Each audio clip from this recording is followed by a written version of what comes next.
예, 자, 그러면 이제 다음 주제로 한국 사회가 탈북민들을 바라보는 시각이 어떤가 하는 것들을 우리 한번 좀 보려고. 이제 저희가 이게 탈북민들이 이해의 필요성, 그 다음에 봤고, 예, 독일 통일의 평가에 대해 봤고, 탈북민들의 역할에 대해서 이게 좀 살펴봤습니다. 그렇다면 한국 사회가 이제는 탈북민들을 바라보는 시각이 과연 어떤 것인가 하는 것들을 살펴보는 것도 상당히 어떤 일리가 있는 문제라고 생각합니다. 이제 한번 이제부터 이게 한국 사회가 탈북민들을 바라보는 시각에 대해서 좀 이렇게 살펴보려고 하는데, 제가 이게 이 부분을 이렇게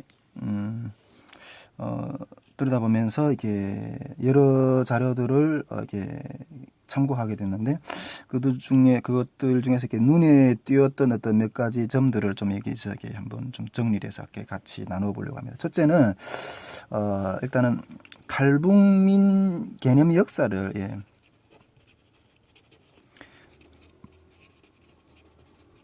탈북민 개념 역사를 좀 이렇게 간단하게 좀 정리해 보고 싶은데 1960년대에는 그냥 귀순자라고 했어요. 귀순자. 귀순자는 이렇게 정치적인 망명자, 이런 타이틀로 이렇게 호칭이 되었고, 그러면서 이렇게 국가유공자 및 월남 귀순자 특별법에 의해서 다뤄졌어요. 탈북민 개념 역사도 보면 이 부분은 어떤 반공사상이잖아요. 반공사상. 귀순자라는 반공이 어떤 북한을 이렇게 등지고 이렇게 한국에 귀순했다는 어떤 그런 귀순자, 이렇게 반공사상, 또 그리고 민족주의적 어떤 민족주의적인 담론으로 1960년대는 이렇게 탈북민이 규정이 되었고 어떤 국가유공자의 어떤 그런 처우를 받았다고 해요. 국가유공자. 그리고 1990년대에는 식량난이 이렇게 가중하면서 탈북자들이 상당히 이렇게 대거 탈북하잖아요. 그러다 보니까 이게 그때는 이게 식량난으로 인한 생계형 탈북이 이렇게 생계형 탈북이 이렇게 많이 급증하게 되잖아요. 그럴 때 이때는 북한 이탈주민 보호 및 정착 지원에 관한 법률로 이렇게 다루었어요. 탈북자 문제를. 그러므로 해서 호칭을 북한 이탈주민이라고 이렇게 호칭했거든요. 이는 이렇게 민족주의에서 여기서는 민족주의적인 어떤 담론에 차렸다면 이때는 민족주의에서 인도주의적인 담론으로 경제적인 난민의 성격으로 이렇게 탈북민들을 이렇게 대우를 했어요. 그러다 그런 어떤 역사적인 과정이 있고 요즘에는 이렇게 뭐 이런 생계형 탈북보다는 이렇게 자유의 삶을 더 찾기 위해서 탈북하는 탈북자들도 이렇게 상당히 증가하고 있는 현실인데 뭐 태영호 공사 같은 경우에도 뭐 이렇게 어떤 삶의 더 나은 어떤 질을 찾기 위해서 어떤 탈북한 어떤 결심한 어떤 그런 부분들이 부류가 아닐까 어떤 그런 생각하는데 어쨌든 이게 탈북민 개념 역사는 뭐 대체로 이렇다는 것들을 말씀을 드리게 됩니다. 그리고 다음으로는 우리 탈북민들에 대해서 대한민국 국민들이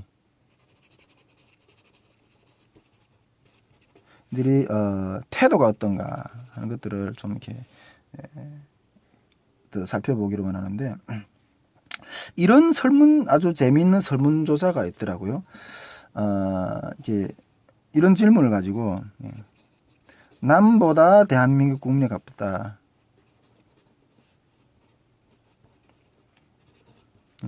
남보다 대한민국 국민에 가깝다 하는 어떤 질문을 가지고 8개의 부류의 어떤 대상을 나누면서 거기서 누가 제일 먼저 이렇게 순위를 이렇게 결정을 내는 어떤 그런 설문조사가 있었는데 8개 부류를 했을 때는 이렇게 탈북자, 탈북민, 그다음에 재외동포, 이주 노동자, 결혼 이민자, 그다음에 국제 결혼 가정 자녀, 조선족, 그리고 마지막으로 이렇게 복수 국적자 이렇게 8개의 부류의 사람들을 이렇게 제시해 놓고 이 8개의 부류들 사람들 중에서 남보다 우리 대한민국 국민으로 가깝다고 하는 어떤 그런 선택한 어떤 설문조사를 했어요. 설문조사를 했어요. 뭐 이게 이제 8개 부류의 어떤 사람들을 이렇게 제가 이렇게 나열을 했는데 그분들은 어떤 본토 한국인이라는 어떤 입장에서 조금 벗어나 있는 어떤 그런 케이스들이잖아요. 그런데 그렇다면 우리 본토 한국 국민하고 이 8개 부류들 사람들, 물론 한국 사람이긴 어떤 카테고리 안에 다 들어가긴 하지만은 이 본토 한국인이 어떤 밖에서 조금 벗어난 어떤 그런 부류들이 사람들인데 이 8개 부류들 사람들 중에서 누가 한국 대한민국 남보다 대한민국 국민에 가깝느냐 하는 어떤 그런 질문을 가진 어떤 설문조사를 했어요. 그때 우리 탈북민들이 순위에 몇 번째 순위에 들어갔을 것 같아요? 네. 탈북민들이 몇 번째 순위에 들어갔을 때? 제가 이런 질문을 우리 탈북민들한테 어떤 강연하면서 이렇게 딱 드리니까 뭐 1위, 뭐 1위 뭐 이렇게 대답하시는 분들도 있던데 전혀 그렇지 않아요. 예, 전혀 그렇지 않아요. 1위는 누군가면 결혼 이민자.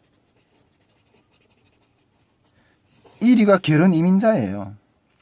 2위가 그 이민자들이 자녀예요. 2위가 그 이민자들이 자녀. 3위가 탈북민이에요. 예. 동남아에서 시집 온 어떤 그 여성들보다 그리고 그 여성들이 나온 애들보다 탈북민들이 대한민국 국민에 가깝다는 순위가 뭐 떨어지는 거예요. 떨어지는 거예요. 예. 그리고 어떤 설문조사가 있었냐면 교육 수준이 교육 수준별 따라서 탈북민들이 어떤 그 입장에 대해서 이렇게 질문하는 곳이 있는데 대학생 이상일수록 교육을 더 많이 받은 사람일수록 탈북민에 대해서 부정적이다. 부정적이다는 어떤 설문조사가 결론이 나왔어요. 그리고 탈북자 친근감 수용도 진보, 뭐 보수, 중도 성향, 뭐 이런 정치 성향들 중에서 탈북민 친근감 수용도가 어느 쪽에 더 높을 것 같아요? 설문조사에 가면 이렇게 진보적인 성향을 가진 사람일수록 좀 우호적이다. 이렇게 나왔고요. 그리고 중도적인 성향을 가진 사람일수록 부정적이다. 예. 그런 조사 결론이 나왔는데요.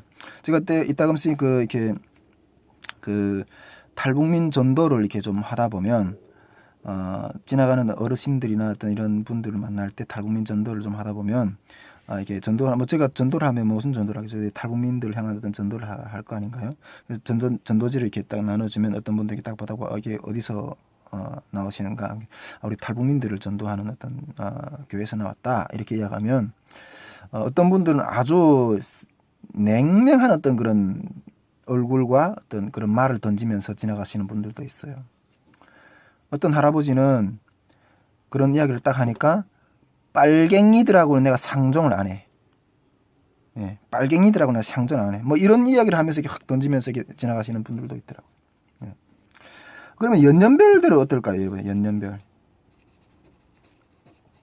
연령별대로 이렇게 보면 탈북민들이 누가 우호적이고 누가 부정적일 것 같아요.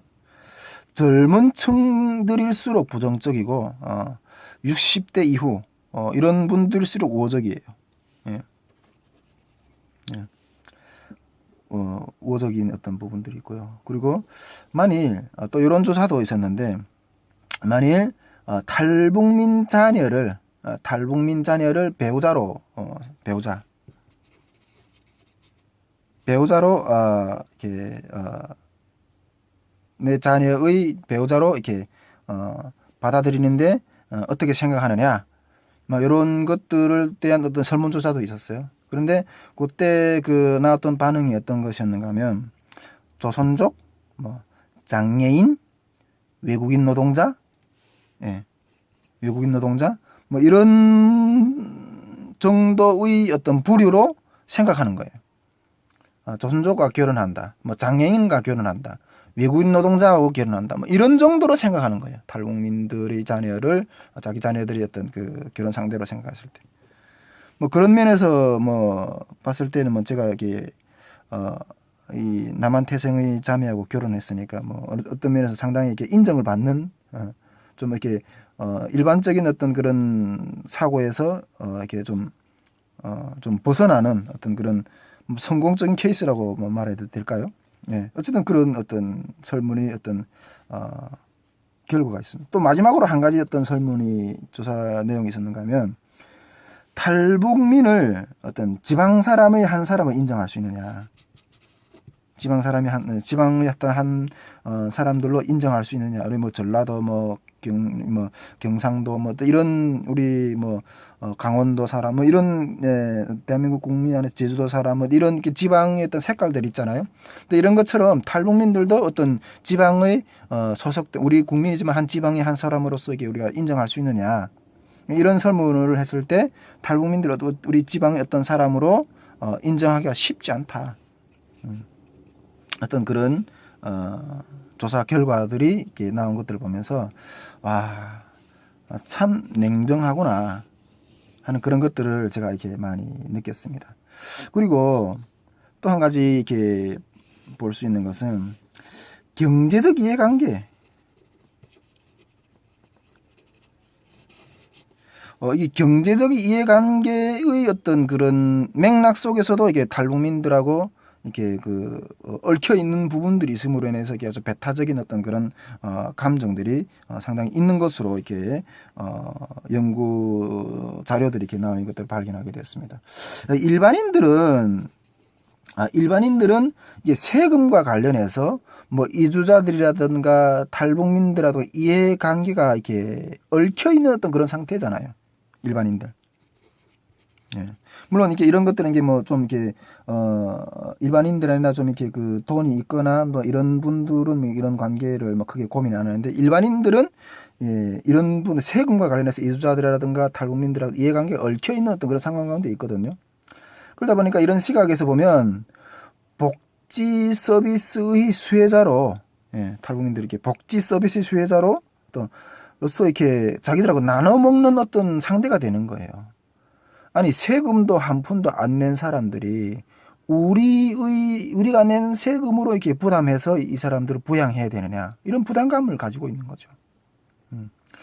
내가 뭐 우리 일반인들은 어떤 복지 서비스의 어떤 혜택을 많이 받아야 되는데 이렇게 탈북민들의 어떤 그런 계층이 있고, 그다음 뭐 이주자들 뭐 여러 가지 다 사회적 여러 가지 어떤 돌봐야 될 어떤 그런 계층들이 많잖아요.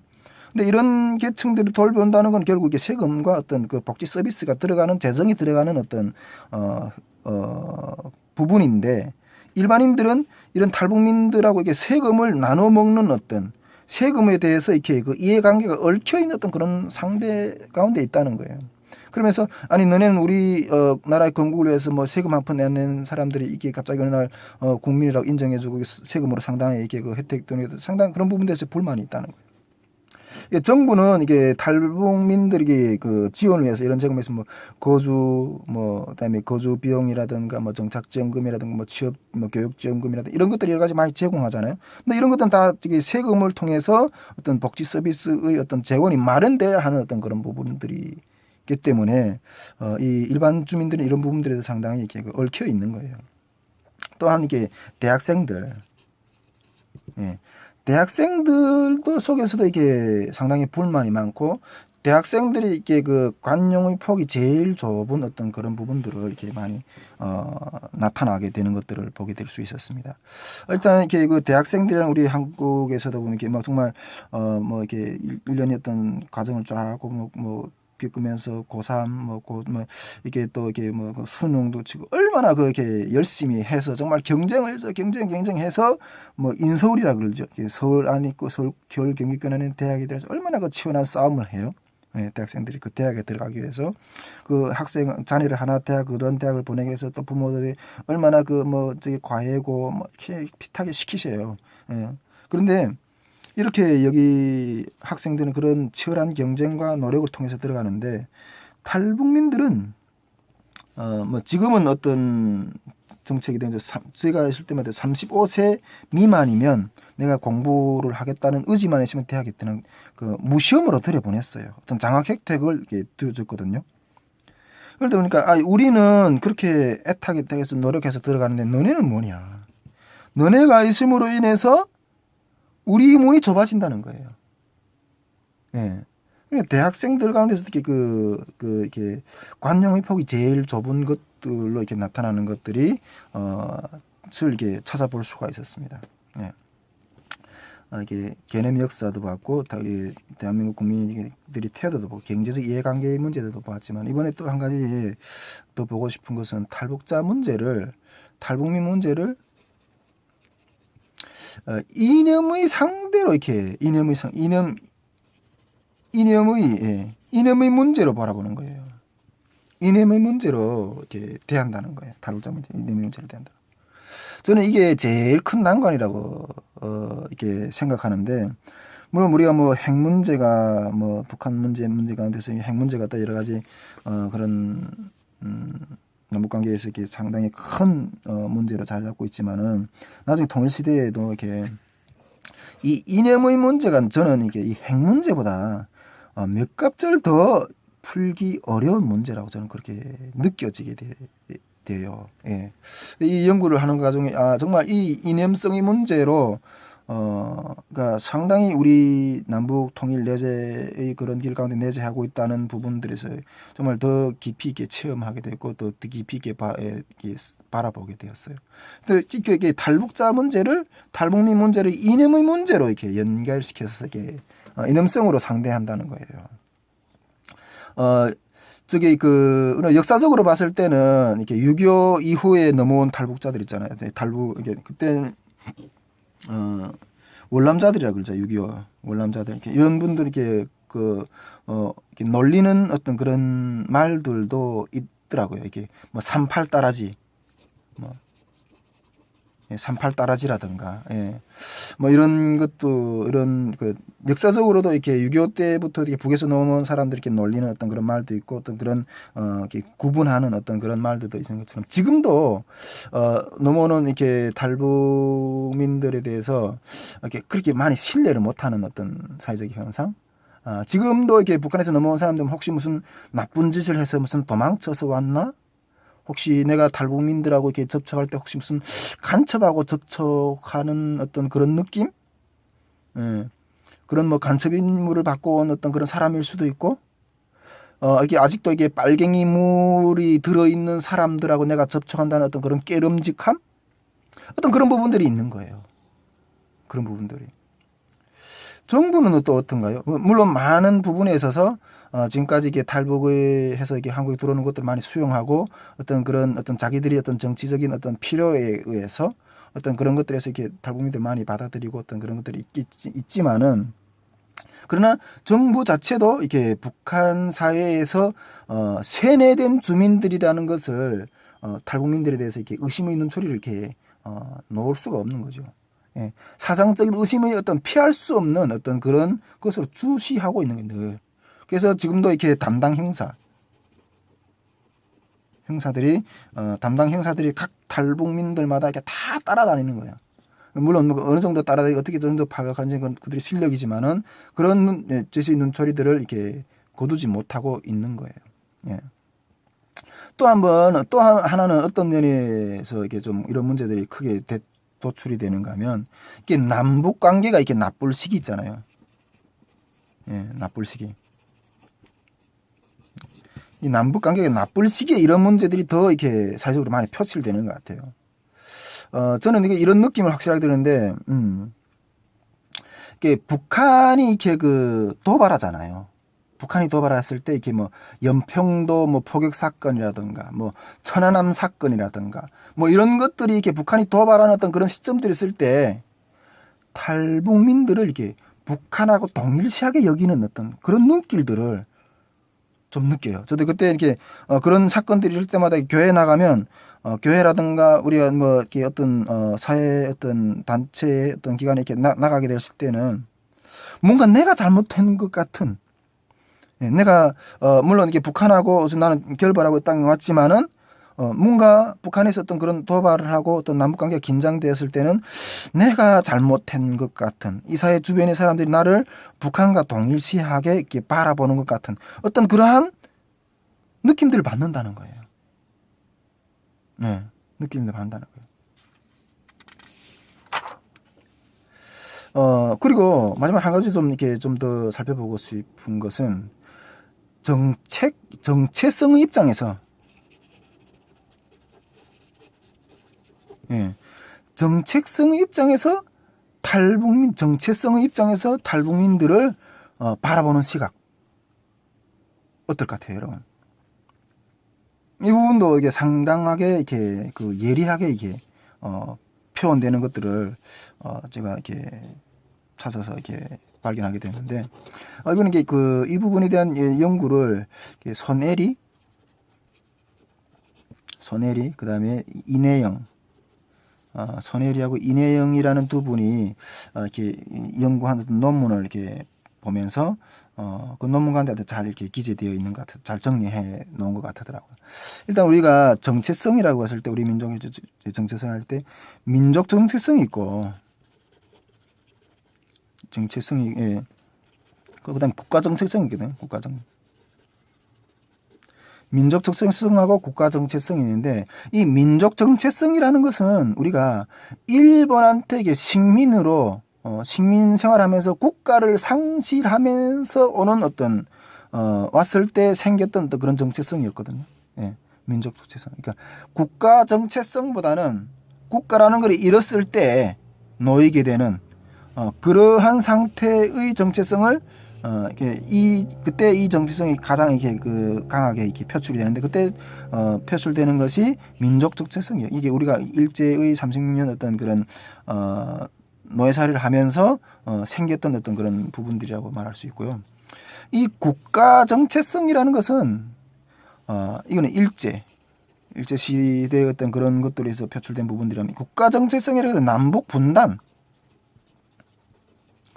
분단으로 인해서 생기는 어떤 정체성을 말하는 거예요. 예. 이 정체성은 민족 정체성보다, 이게 남북 분단으로 인해서 오는 것들이 이게 민족 정체성보다 국가 정체성이 더 확실하게, 이 남북 분단이라는 시각에서 봤을 때는 이 국가 정체성이 더 확실하게 표출되는 거예요. 예. 이런 면에서 봤을 때 민족 정체성이 강한 사람은